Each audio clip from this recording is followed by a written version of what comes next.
I think we're gonna get start. For those of you who've just joined, be very much welcome.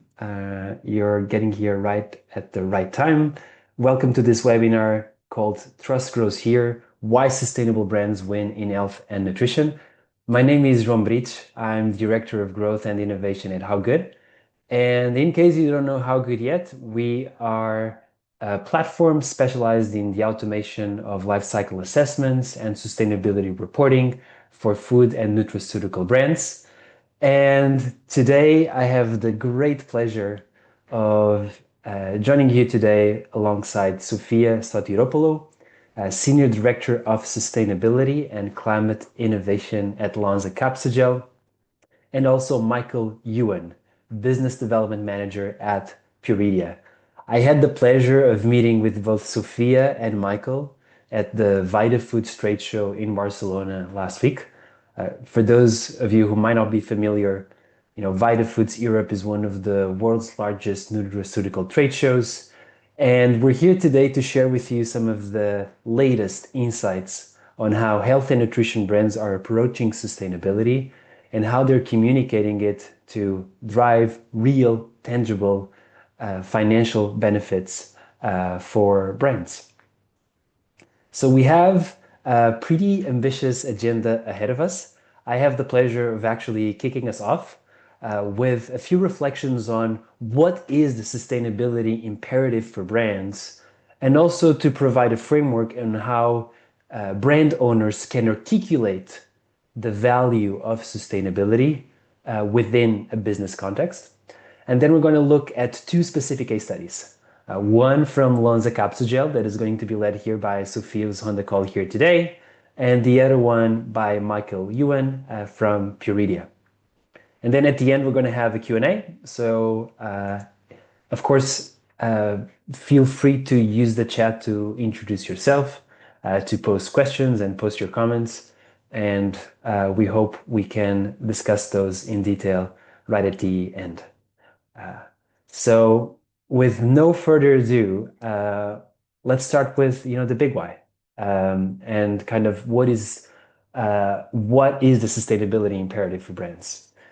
And for those who know me, you kind of know that I always like to start with the big picture. And I don't know if anyone on the call here today recognizes this picture. So if you recognize this picture, let me know in the Zoom chat. What is this picture? It has a very famous name. I'll give you a few seconds if anybody knows. Okay, nobody guessed this time. So this picture is called the pale blue dot.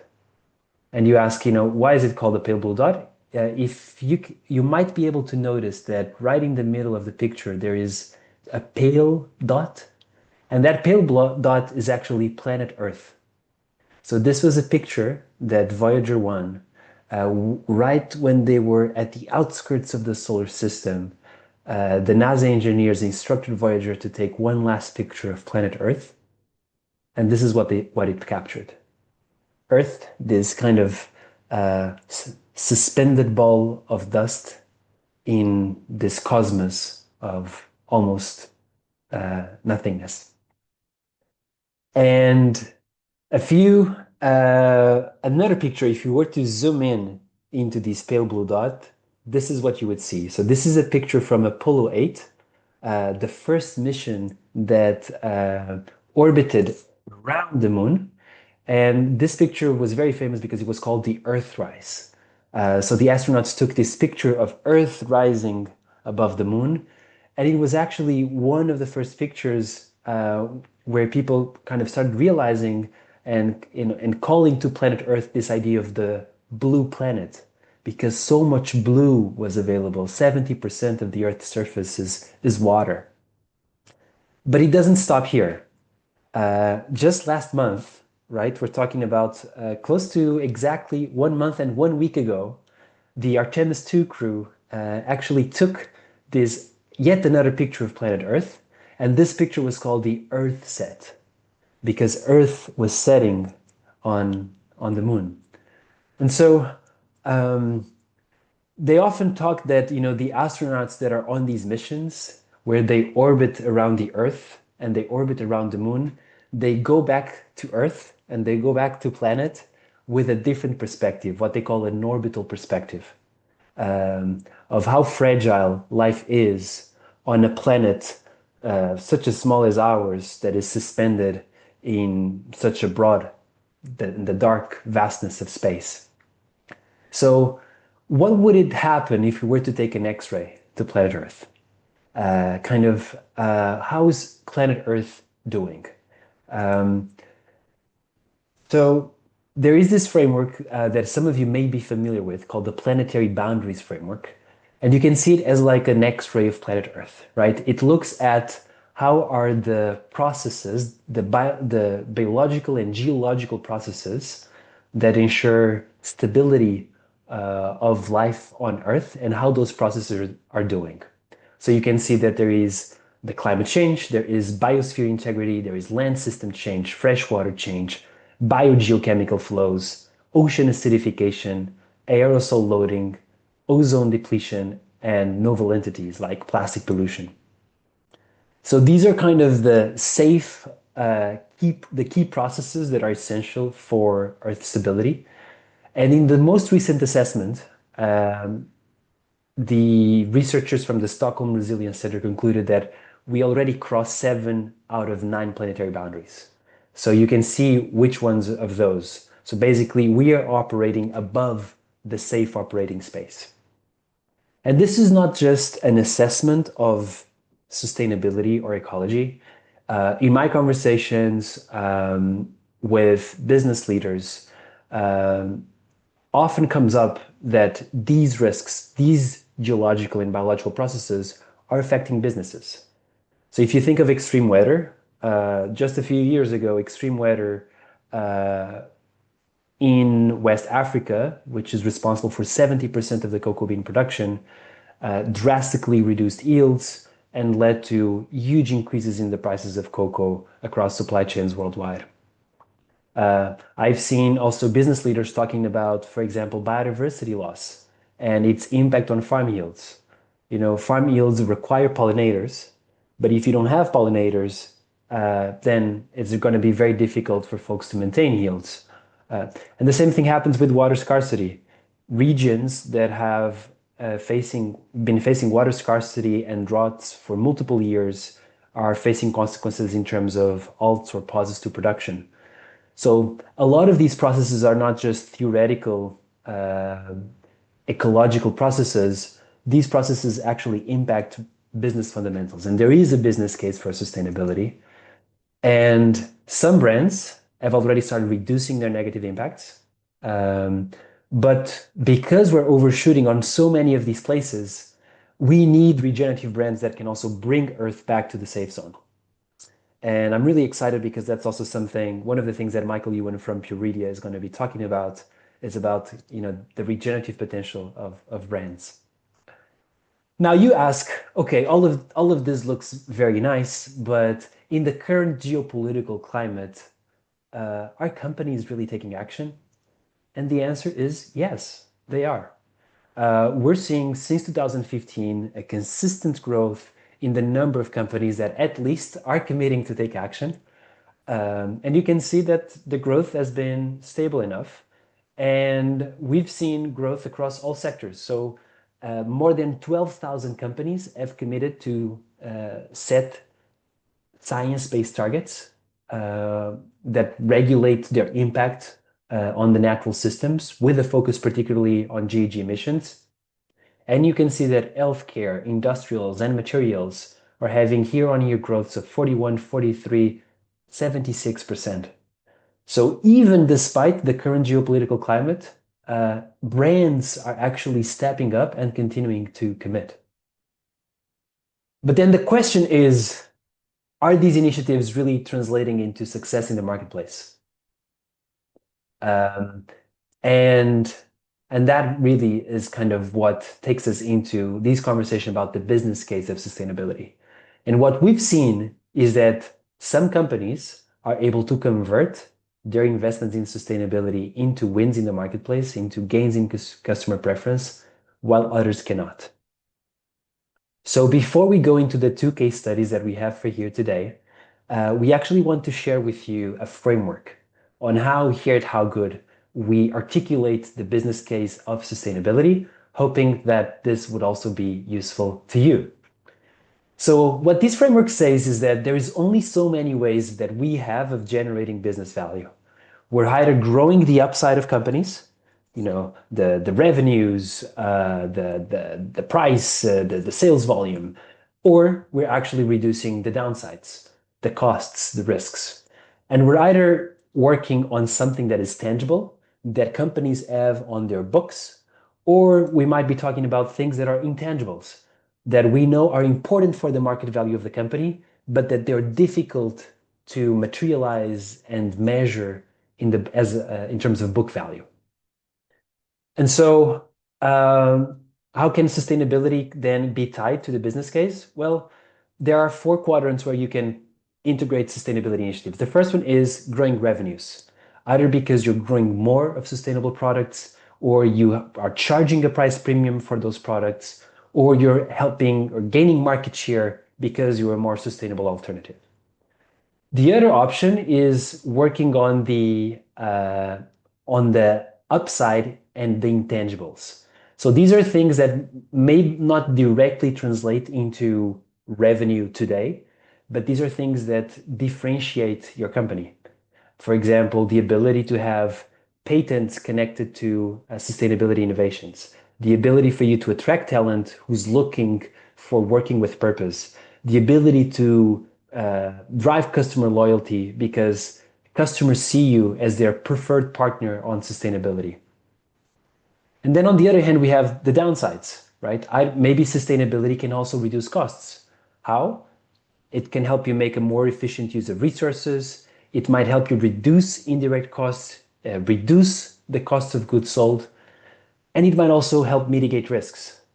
So, for example, companies that have more resilient agricultural supply chains will be more resilient to extreme weather events. And so they're likely to face less variability on inputs. They have less volatility of input costs, and they'll also be able to circumvent fines and regulatory restrictions. Now, the cool thing about this business case, there is this research that was conducted by Ocean Tomo Intellectual Capital, where they looked at the market value of companies, and they've looked at of the S&P 500, and they've concluded that in 1975, 83% of the market value of companies was explained by what things that were in their books, by tangible assets. But fast forward to 2020, 90% of the market value of companies is driven by the intangibles and only 10% by the tangibles. And so you can see here back to our framework that the differentiators and risks, these are the areas where it can really make the difference for a bold business case. So what is the conclusion of this framework is that, an approach to sustainability that touches on all of these quadrants, particularly on the ones to the right, is really critical if you want, as a health and nutrition brand, your sustainability investments to have an impact in your ability to succeed in the marketplace. So with that said, enough theory, and let's look at a real example in action with Sophia from Lonza Capsugel. So Sophia, take it away. Thank you so much, all. Thank you so much, everybody, for joining us today. I'm going to meet the first challenge of sharing my slides. And bear with me for a second as we're getting there. Excellent. I hope you guys can see the slides. Yes, just need to click full screen and we're good to go. I Yeah, want to it's share working. how we... Excellent. Thank you so much. So why is this extremely important for the nutraceutical market and why we partnered today, all three of us, for this topic? First and foremost, I'm going to say congratulations for being in the health and nutra market. It's going to grow about 2x in the next 5 years. That's an incredible, explosive market growth. aging and longevity, weight management, preventive health, that is currently very much top of mind for everybody, precision in healthcare. All these trends are your tailwinds for an explosive market growth in the next 5 years. 2x in the next 5 years is really an incredible growth rate. While you're on that trajectory, you need to still cater to an ever-evolving, but also very eco-conscious consumer. The consumer needs are not getting simpler, they're getting more complicated, more precise, more personalized, and certainly more eco-conscious. And in that trajectory, what you don't need holding you back is your supply chain. As you heard already from Joao, and truly, we made those slides completely independently from each other, but this just speaks to how, let's say, universal this thinking is. Really, supply chain resilience is going to be critical for the trajectory of growth of this market.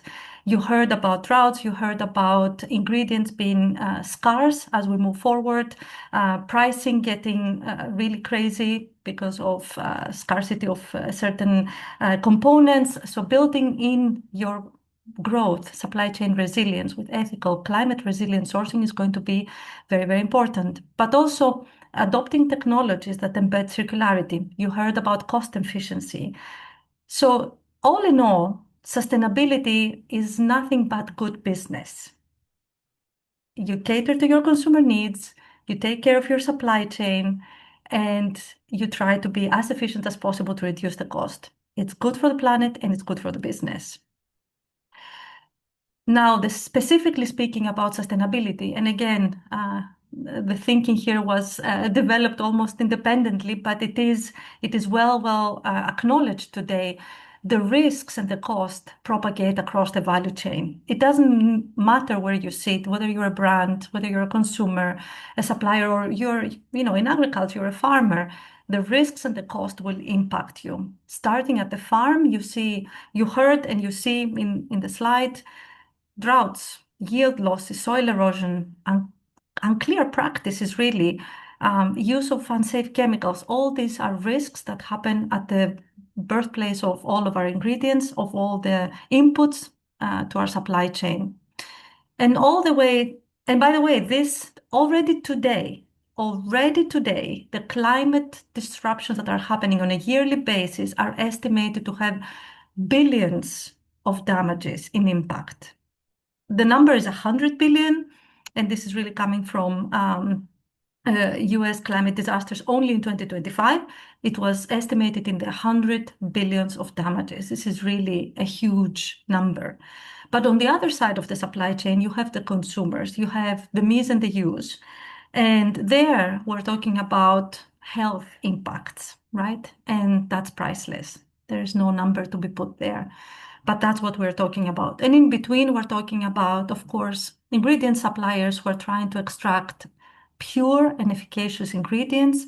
That is not going to be easy moving forward. The ingredient suppliers are trying to secure their supply chains and the quality that they can deliver. All these things are at risks. And of course, the brands, the companies that carry the ultimate responsibility for delivering safe, efficacious, and good quality products to the market are facing an incredible insecurity in supply chain, in product quality, and of course, reputational damage. That is extremely important, right?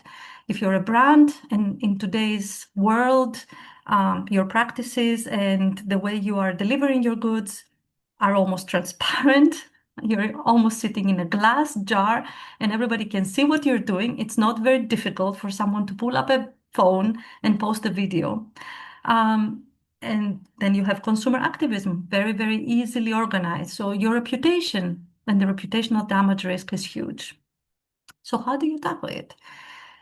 And what we see, of course, all these risks that you heard about, the cost that you heard about, are propagating across the value chain. No one is immune. But what we see is sustainability opportunities are also shaping. And this is where we start talking about the so-called intangibles that Joao already talked about.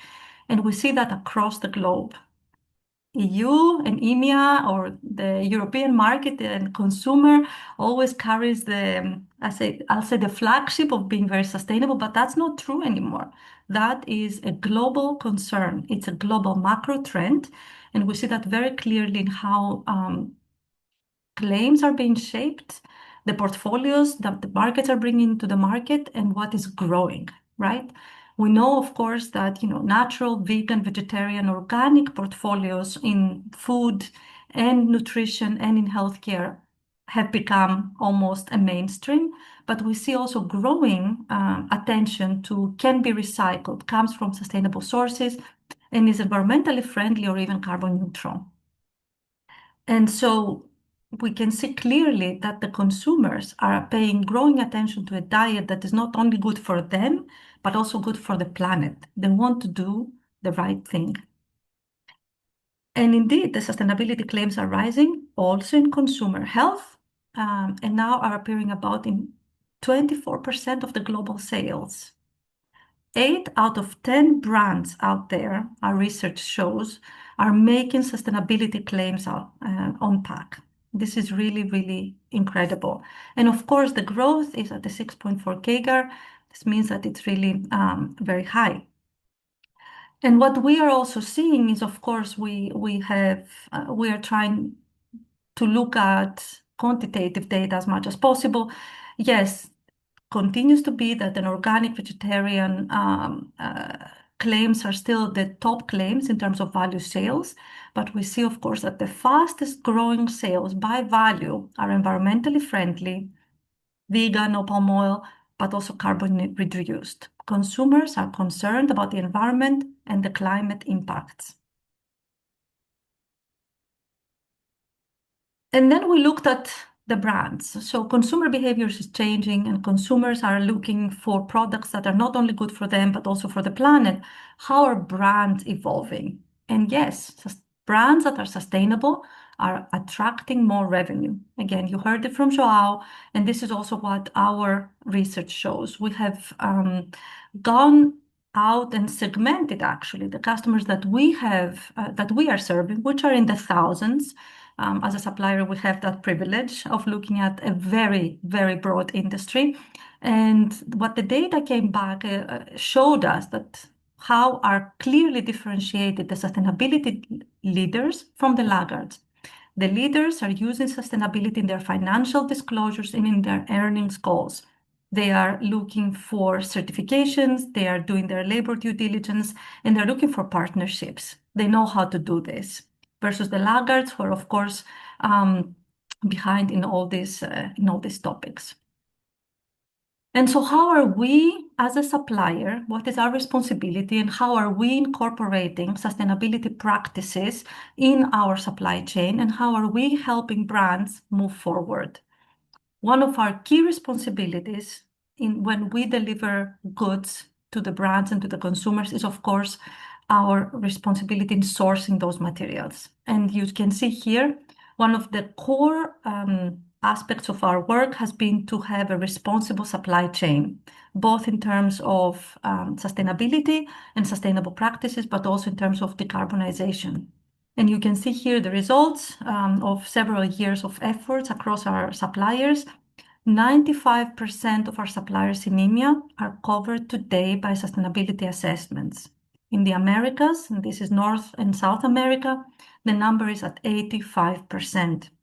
And we are talking about suppliers in a supply chain that is both agrochemical and farming related. These are very, very difficult and very complex supply chains. But concretely, what does that number mean to the brands that we serve? This means that the risk that we represent for them is less than 5 or 10%. There is very low risk for anything, any non-compliance, any quality, any labor, any climate risk in our supply chain. And that's the promise we deliver. And at the same time, we work with our suppliers and we work also with our operations, of course, to deliver as much as possible decarbonized products to address the climate change. And this is really the second aspect of our work. Can we deliver superior products to the brands and the consumers that they serve? And today we are very, of course, proud to say that our portfolio is around about 30% lower in carbon, in carbon emissions versus a supplier that is not decarbonized. This is, of course, due to consistent actions from SBTi commitments, but also a net zero trajectory that we have built within our operations. And today we have across our operations renewable electricity and high efficiency. So of course, we are very, very proud to build a very strong portfolio that is plant-based and regenerative. And we have our USDA organic, but also, of course, our vegan and vegetarian approved. This is really part of what we want to do, take care of our supply chain downstream so our customers can sleep, secure that their supply chain is very, very low risk, but also deliver a superior portfolio to them. And I want to close by saying that why are we doing that? Why are we all working on that? The business case for sustainability is there already. Sustainability drives growth. And why? Because sustainable brands have consumer trust. Today, in a world that's relatively polarized, to say the least, where we see a lot of norms and orders being not upheld or not anymore followed as we used to, consumers lose their trust. And this is a global survey. And when asked, they say they don't trust their institutions as much as they used to, but they do trust the brands they choose to do the right thing. And so ultimately, sustainability builds up to trust, and trust builds up to purchasing power. 68% of the companies, when asked, said they will be doing more business with sustainable suppliers by 2028. They will delist and they will move away from anything that represents a risk to their supply chain and to their brand image. Quality continues to be, of course, the top priority, but sustainability of their offering is number two. And this is really the critical part why the business case of sustainability is there today, and why it makes not only good sense for the planet, but good sense for the business. Trust is our competitive advantage because that is how we gain ultimately the trust and become the partners and brands of choice. I want to leave you there, and I want to leave you with one more thought. For those who believe that we're too small to act, or that, our ability to act relies on something outside of ourselves and the ability to make choices, I wanted to point out from Joao's slides that there are two parameters that are not exceeding the planetary boundaries, and this is ozone related. And why? Because of collective action 20 years ago. Collective action across the globe and the ability to make decisions to move away from chemicals that were depleting the ozone in the ozone layer has led to this today. We have that power to make that change also for the rest of the planetary boundaries. Thank you very much. With that, I'm closing and I'm Thank you handing so much, over Sophia. to Thank our you next. for Thank you for sharing such wealth of data and kind of also your own experience and your own look into sustainability. I'm very excited to also introduce everybody here on the webinar today to our next speaker, Michael Ewan from Puredia. Puredia was one of the companies that has been featured at the VitaFoods Europe Sustainability Innovation Awards. And I'm super excited that you get to know a little bit more about what Puredia is doing and working on, and how they bring some of these elements that both Sophia and I were talking about around sustainability, and how they bring it into a particular brand and make it part of the brand story. So, Michael, the floor is yours. Thank you, Joao, and thank you, Sophia, for the sharing, and also welcome everyone to join us for our sharing today. Let me bring up my screen. Uh, is here? Yep, Well, it's working. so yeah, great.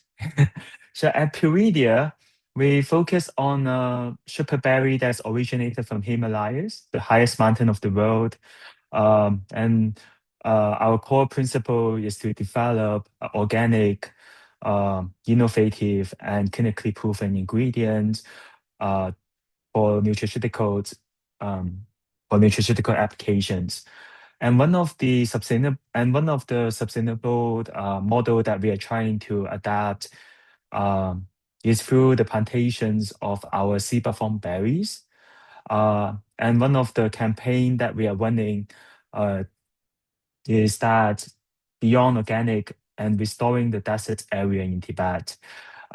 In this photo, it's actually showing an aerial field of our farm, and we have 23,000 acres of seed-form branches on the Tibetan plateau. And it's only 30 minutes drive from our factories. All this orange color here you can see, they are all seed-form branches. And we develop, clinically proven and sustainable ingredients based on these berries. And I will talk more about it in my later slides. So this is where our farm and factory is located. It's located on the Tibetan plateau, and we have 23,000 acres. And they are located at 4,000 meters above sea levels. All the seed-form berries there are wildly grown. So at such a high altitude, and no pesticides are needed for our plantations, as well as no fertilizers are needed. Well, in fact, seed-form has nitrogen fixing capacities. So rather than using fertilizers to grow, they actually made fertilizers themselves. It's one of the special characteristics of seed-form berries. They have a symbiotic relationship with a bacteria called Frankia bacteria. And so basically through photosynthesis, seed-form berries, the funky bacteria, they are using the sugars produced from seed-form berries, and during photosynthesis, while the seed-form berries are using the nitrogens and also the ammonia produced by the bacteria for its growth, and it also increased the nitrogen levels in the nearby vegetations. And on average, it led to over 70 kilos nitrogens productions per acres per acres per year. And that's around 70,000 tons of nitrogens produced every year. If we are looking into the total size of our 23,000 acres of farm on Tibet. And on the right, you can see some of the images of our farm and some of the local animals on Tibet. And this is how the berries looks like. It's a tiny little orange berries that's almost the size of a blueberries, like fingertip size, but it's very potent.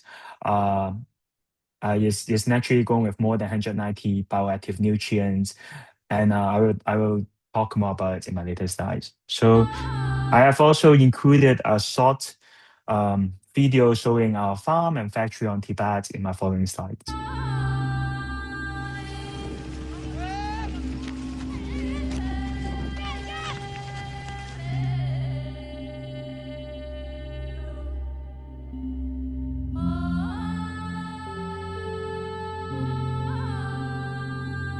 So these are all our farms.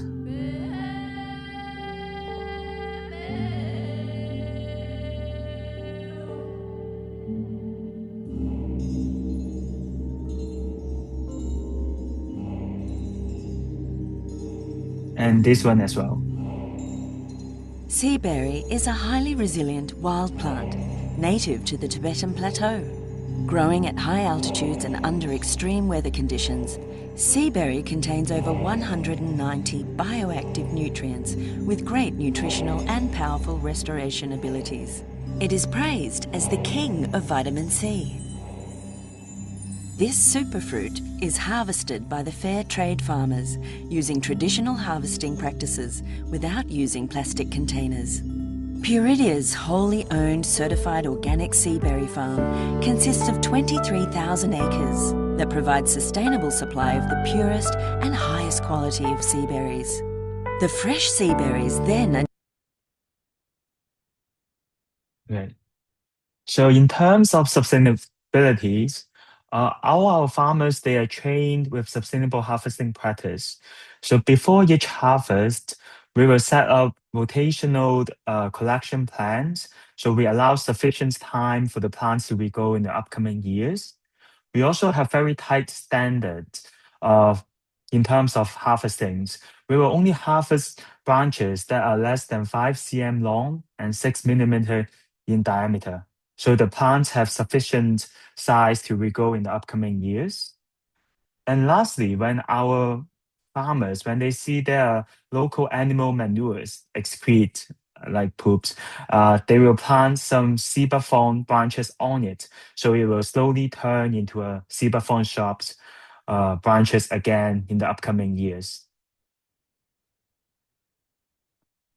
And by applying this sustainable harvesting practice, these are some of the outcomes that we are seeing.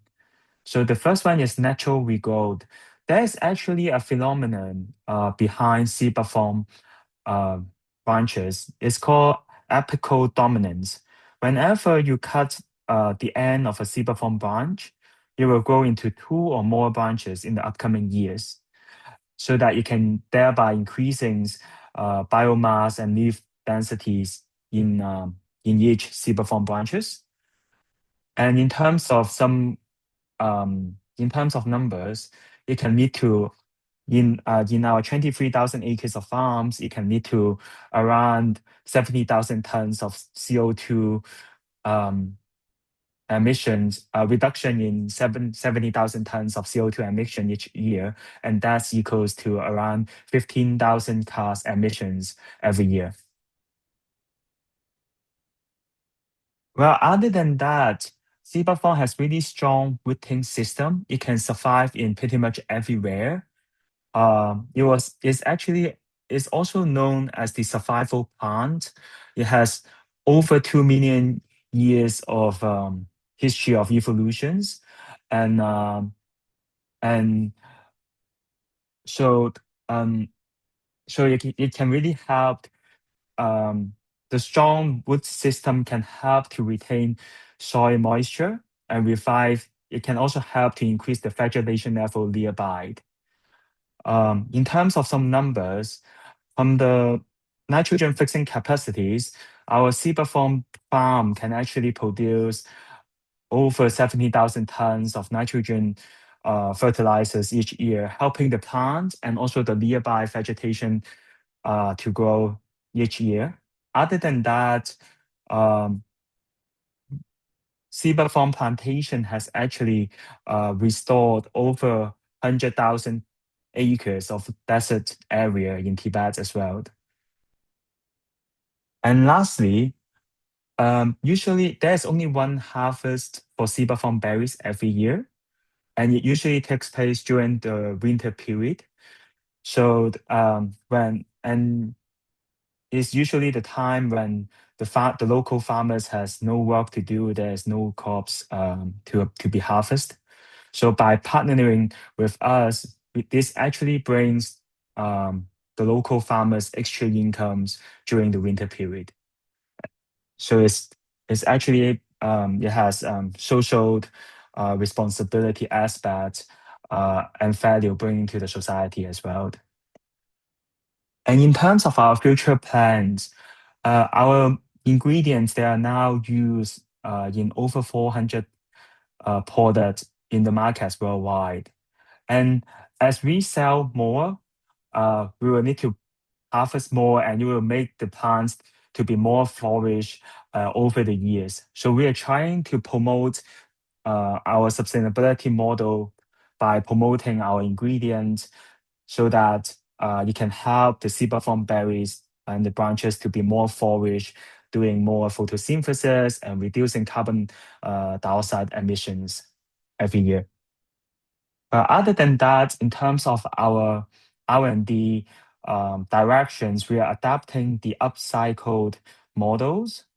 One of our main ingredient, Cyanfox, which is an antioxidant, a polyphenol-rich extract from sebaceous berries, is actually made from the byproduct of another of our oil productions. So it's actually an upcycled product, and it can reduce waste because all this leftover would have gone to landfill and treated as waste if there's not another applications.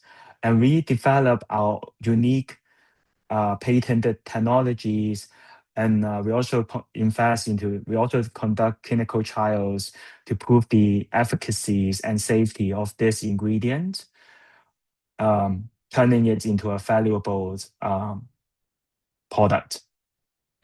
And lastly, as the demand for our ingredients increases, we are planning to plant more to expand our farms. So we are partnering with local government and also the Academy of Science in China to expand sebaceous farm in Tibet and also desert area in Tibet.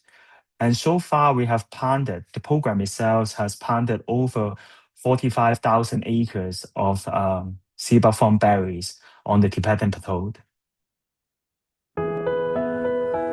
Well, this is sorry. So in my next slide, I am playing a news report from some of the local media showing how sebaceous berries are restoring the desert area in Tibet.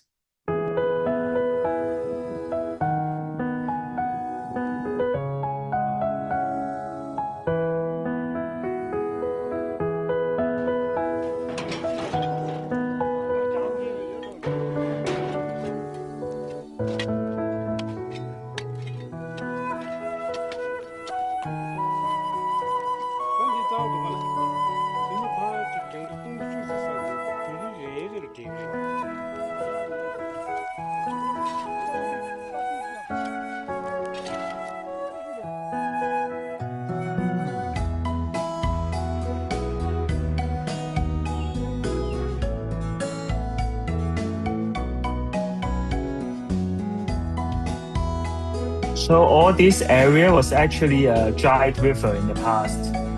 And now you can see all these forests, they are all sebaceous branches. So sebaceous berries has really amazing ability to turn dried sandy desert area back to forest because of its really strong nitrogen fixing capacities, as well as its really strong adaptive ability that it can be grown in pretty much anywhere in the world. And in terms of our ingredients, we are now offering two branded ingredients. They are both produced by sebaceous berries. One of it is, so sebaceous berries is a superfood that is naturally grown with over 190 bioactive nutrients. Our company did over 10 years of research trying to identify the most active ingredient, the most powerful active from it. And we believe we find it. So we have identified two main active. One of them is omega-7s.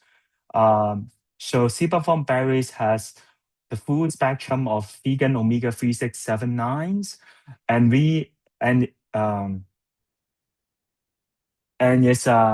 what's really special with it is the omega-7, which is a new omega in the market. And it's really good for cardiovascular health as well as stimulating the regeneration of mucous membranes. So it can help with, it's really good for beauty and women's health. And these are some of the campaign marketing concept that we are promoting for this ingredient. The first one is beyond collagen, nourishing the epidermis. The second one is estrogen-free menopause support. And lastly, it can also be served as a natural dry eye relief. And I will talk more about them in my following slides. It's available in oil form, cold water-soluble powder form, and also highly concentrated powder form with improved bioavailability.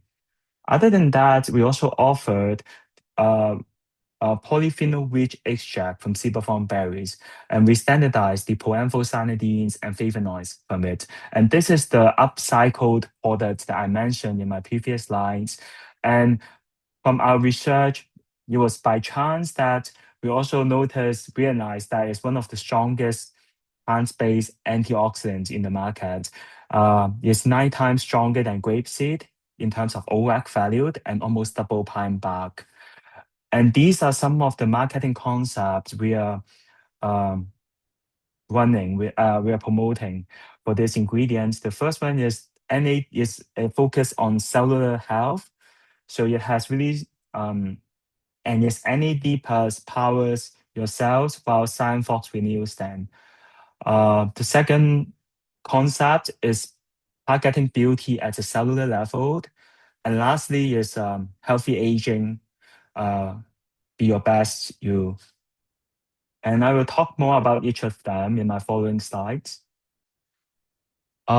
So the first one is for omega, the omega-7s from sebaceous berries, and we have got clinical trial data showing that it can improve skin hydration by 49%, as well as elasticity and wrinkle reductions. What's really interesting with these ingredients in terms of beauty is that it can nourish the epidermis. Most of the beauty supplements, they are focusing on the dermis area, collagen, hyaluronic acid, and elastins.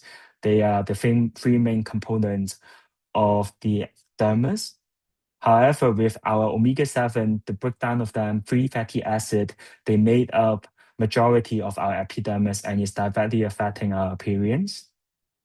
Well, the second concept is to use as a estrogen-free menopause relief.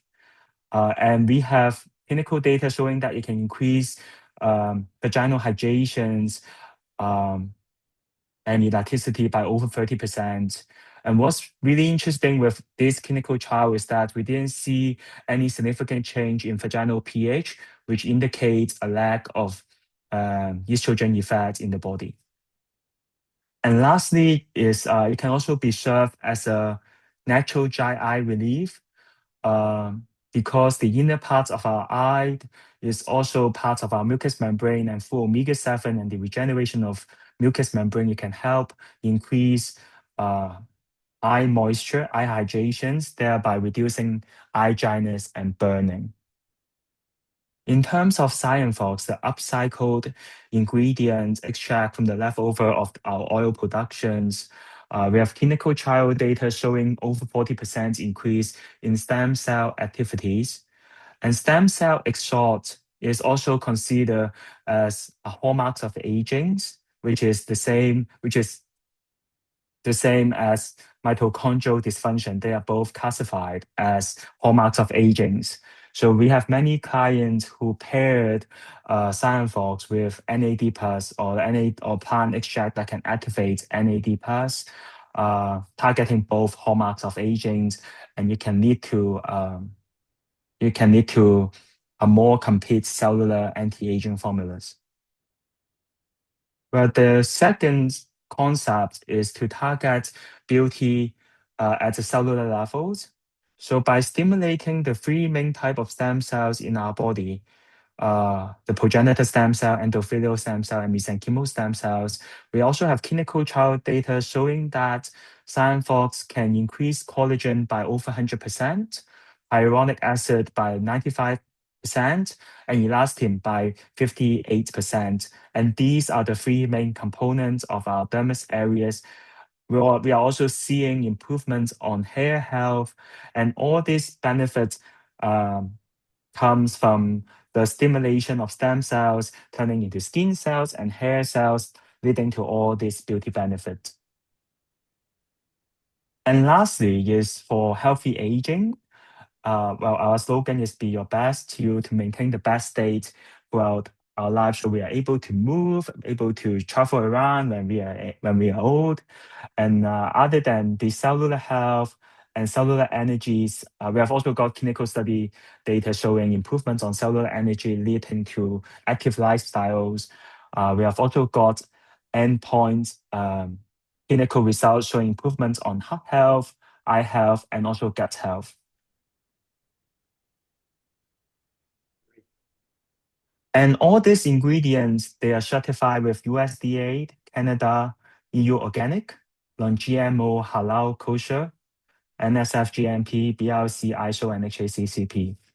And by the way, I forgot to mention that we are really proud that Omega, the omega-7 rich seabathon ingredient, was actually selected as the winner for healthy aging category for Vitafood Innovation Ingredient this year. And also, Scienfox is selected as the finalist for the Nutri-Cosmetic categories. So both of these ingredients are widely recognized, and we are really thankful and proud of it. And that's the end of my sharing. Thank you, and let me know if you have any questions. Thank you so much, Michael. And thank you for both kind of sharing the sustainability story and also a little bit of kind of your products and ingredients for those who are here in the webinar. The idea also of Michael's sharing was to kind of show you in context of how the sustainability story can be told in line with nutrition benefits, with functional benefits. They're not two separate stories. They are part of one and the same, and part of making the sustainability business case a differentiator that builds value is really about our ability to talk about clinical trials in the same way that we talk about sustainability and the functional benefits to the customer and tell it as one compelling story. So thank you, Michael. We have a few questions and comments. One of the comments was from Stephen. Stephen says, thank you, Michael, for your presentation. I'm excited for your products, but I would be concerned on my carbon footprint to have them delivered to where I live in Colorado. Stephen, just a comment. One thing that is very important for you to know is that what drives the majority of the carbon footprint of what we consume, particularly around food and nutri-cosmetics ingredients, is actually the agriculture. It's what happens at the farm. So typically transportation only drives 10 to 15% of the footprint unless the product is shipped by air. So the good news is that you can still ship and get your products from faraway places as long as they have the right farming practices. Well, I can make some supplementary additions to your Sure. answer. So You go. we actually have our own warehouse in Irvine, California, and we made all these shipments by sea, so it can reduce. It has less carbon footprint, and also we are trying to reduce the use of plastic with all our shipments, thereby helping the environment. And lastly, you can of course plant seabathon berries in the US as well. Actually, in Canada, there was a large area planted with seabathon berries near the coast for its wind erosions preventing abilities. However, we have done research looking at seabathon berries plants in different area, and we have compared the nutrients in it. And we noticed that we noticed a positive correlation between the altitude levels and the nutrients levels. So, and that's why we have chosen Tibetan Plateau and built our seabathon farms there.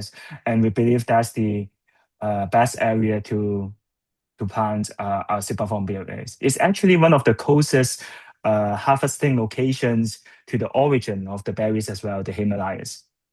Thank you.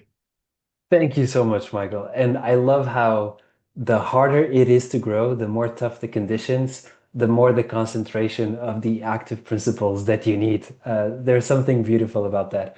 My next question is for Sophia. We have a question from Lauren. Sophia, Lauren asks, do you continue to see the relevance of sustainability even within the current macroeconomic environment? Thank you very much for the question, Lauren, and it is extremely relevant. I think I can't count the times that I've heard this question. And we've talked it also with Joao and the team here, asking ourselves the same. And the answer is the following, at least from our perspective. It's a trend, it's a macro trend, and it's more than a trend, it's a fact, right? Everybody will experience in the next 5 years some form or effect of climate change impact, be it a drought, be it lack of water in your area, air quality, high temperatures, wildfires, there will be some impact. And the more that impact intensifies, the more this risk will be top of mind. To add to this, the data says yes. So 2 years ago, or even a year ago, when the macroeconomic landscape changed, we had war in Europe and all that. Top three concerns from global surveys across consumers, I will say, top three was climate change. It remained to be one of the top three concerns. Of course, today, the ability to afford things and continue living in an affordable way is one of the key concerns. But climate change continues to be one of the top 5 concerns listed in the global surveys. And what has even more intensified is the desire of people to pay for those solutions. So we used to talk about 60-70% of the people being eco-conscious, or at least being willing to purchase products that have a sustainability benefit. Today, that has reached 80%. So we see that, yes, it is relevant and it is still top of mind, and it will continue to be as the impacts intensify. Awesome. Thank you, Sophia and Michael. I think the last question is from Dr. Jalid asking, what does HowGood have to do with both the presentations today? And Jalid, we do the automation of life cycle assessments because, as both Sophia and Michael shared, if you want to show you're sustainable, you first need to measure it. And HowGood, because sustainability measurements could typically be very expensive, we make those accessible and affordable so that companies can measure those impacts and then build consumer trust in the process, as both Sophia and Michael shared. So with that said, thank you everybody for joining. A special thank you to Sophia and Michael for sharing their expertise, their data, and their stories today. From farm to fork, we're ready to decarbonize the nutraceutical industry. Thank you, everybody. Thank you.